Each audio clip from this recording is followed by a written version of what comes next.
Hello, I'm Maurice Powell. Welcome to A Little Light Music and a very varied programme. We're going to start with a real piece of British light music. This is Ernest Tomlinson's overture, simply called An English Overture.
So to start our programme there, Ernest Tomlinson's bright, brisk and colourful English overture.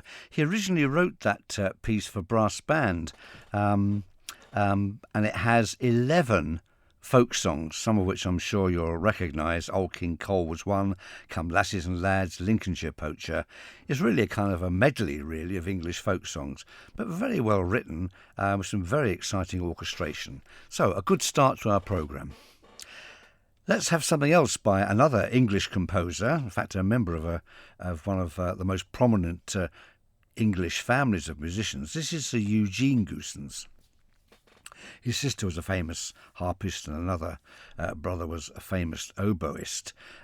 This is a piece called By the Tarn. It's one of the most relaxing pieces I think I know in the entire repertoire. It's really one to drift off to, but don't do that because there are more interesting things later.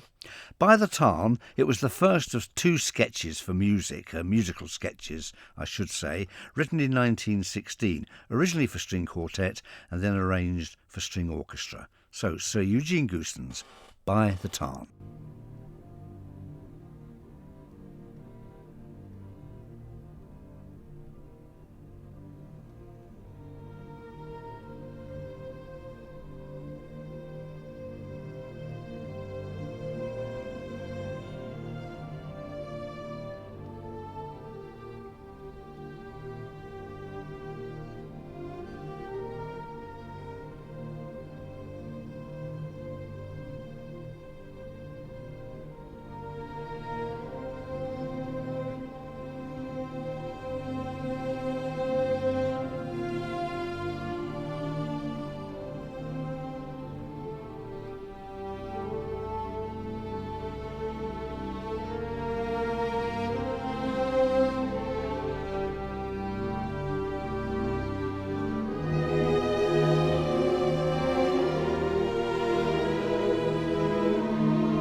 By the Tarn by Sir Eugene Goossens, written in 1916.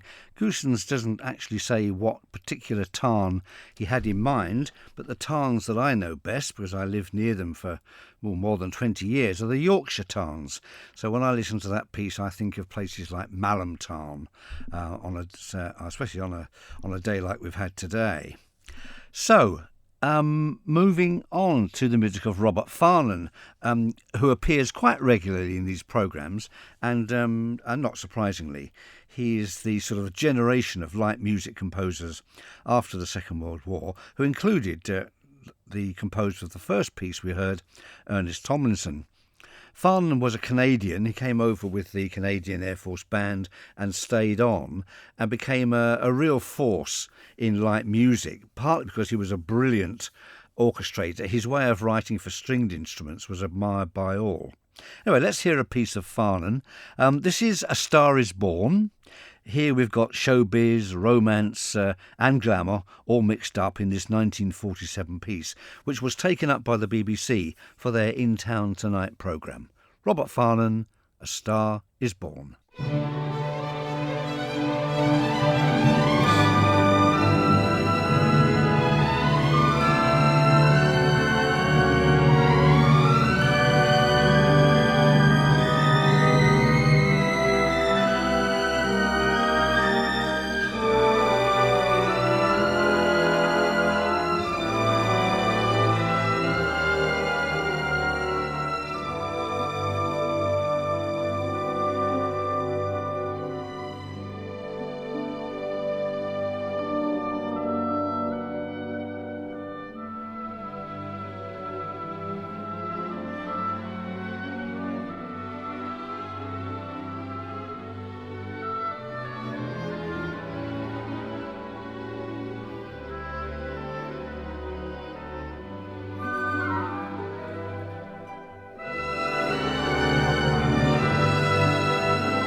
Robert Farnon, A Star Is Born.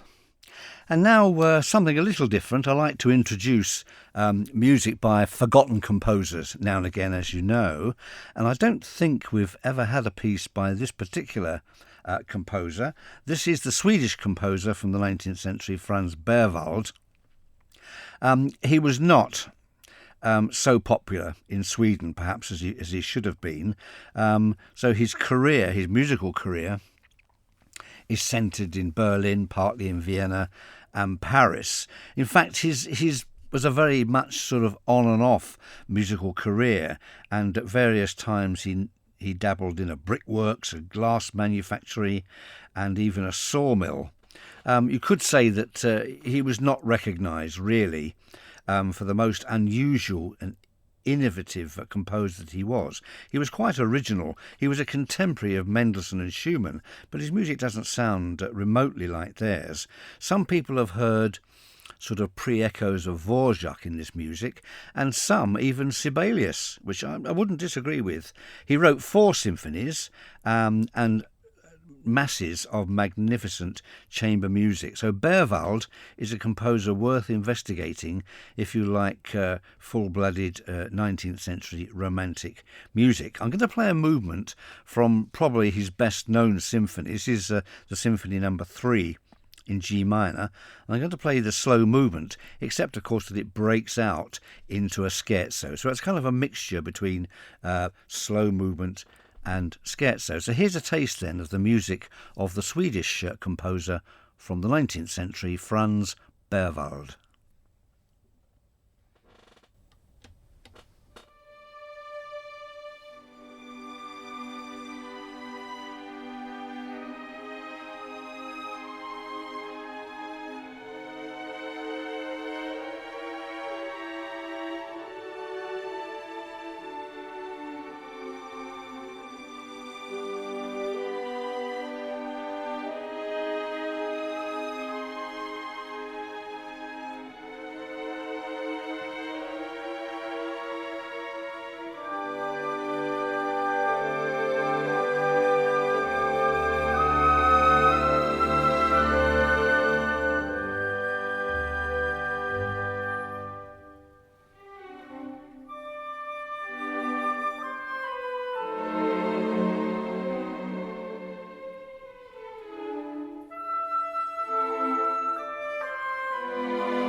The grave beauty there of the music of the 19th century Swedish master Franz Berwald, and I hope you agree with me that that music is well worth listening to. We need a complete change now, don't we, of everything. Here then is Jessie Greer's 1927 piece Flapperette.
Well, they don't write them like that anymore, as they say. That was Jessie Greer's Flapperette, a piece that absolutely screams 1920s. Not, of course, that I remember the 1920s. It's nearly time, I think, for some vocal music, certainly a song. But before I announce that and play that particular track, I'd like to welcome anybody that's just tuned in. You're listening to A Little Light Music with me, Maurice Powell. This is the Manx Radio's regular Thursday evening classical music hour, like classical music, usually, I should emphasise. Now, I mentioned a song a little earlier. This is one I don't think I've played anywhere in the series. This is Drink to Me Only.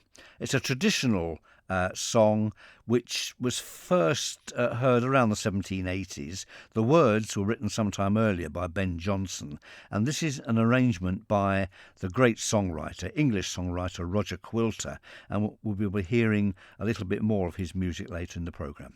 So Drink to Me Only, the singer Sir Thomas Allen.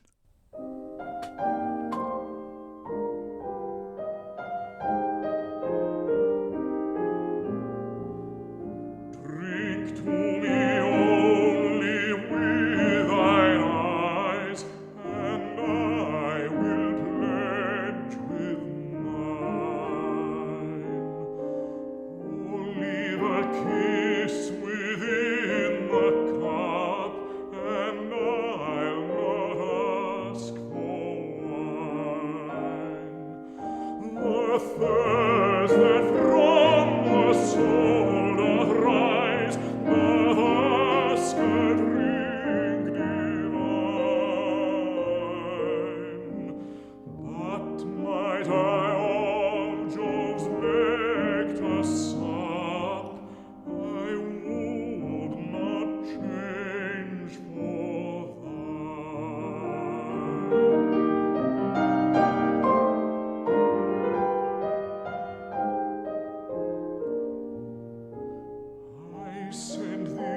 The lovely traditional English song Drink to Me Only with Thine Eyes in the superb arrangement by Roger Quilter, sung by Sir Thomas Allen. And now we come to some music by Quilter, best known of course for his superb English songs, but he also wrote other pieces as well in a style that I suppose is somewhere between Elgar and Delius, but of course with a quite individual twist. There's a kind of a wistfulness about his music that I find quite appealing. In 1910 he wrote 3 English dances which were performed at the Queen's Hall. I'm going to play 2 of them for you now. So here we have 2 of Roger Quilter's English dances.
two of Roger Quilter's English dances, and we shall be returning to his music a little later.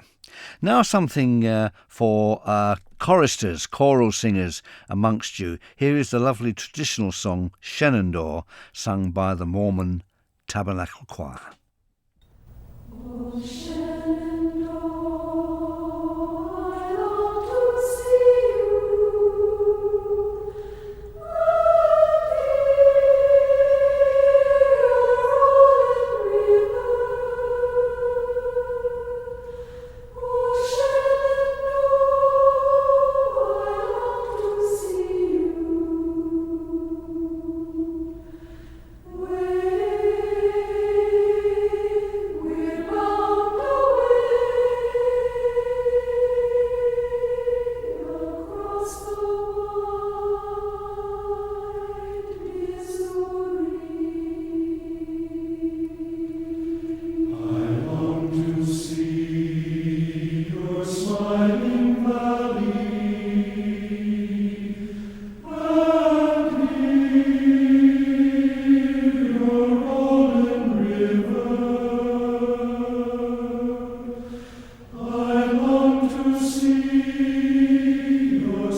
Shenandoah, sung by the Mormon Tabernacle Choir. And now we'll return briefly to the music of Roger Quilter, and for a lovely little piece called Rosamond. It was written for a fairy play, first produced at the Savoy Theatre in London in 1911, Where the Rainbow Ends, and for many years, up to and partly during the First World War, it was a regular sort of Christmas favourite, a treat to go to London to see Where the Rainbow Ends.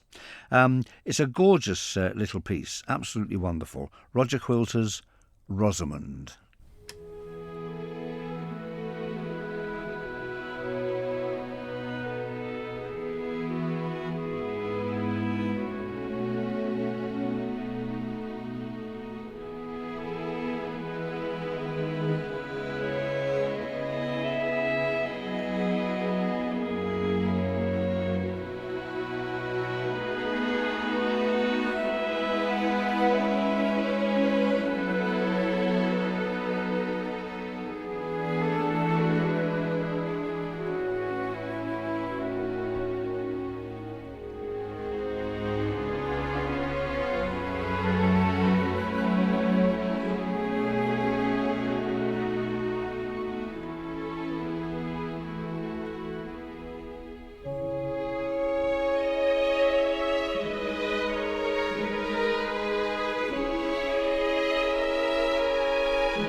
Rosamond from the Christmas fairy play Where the Rainbow Ends by Roger Quilter.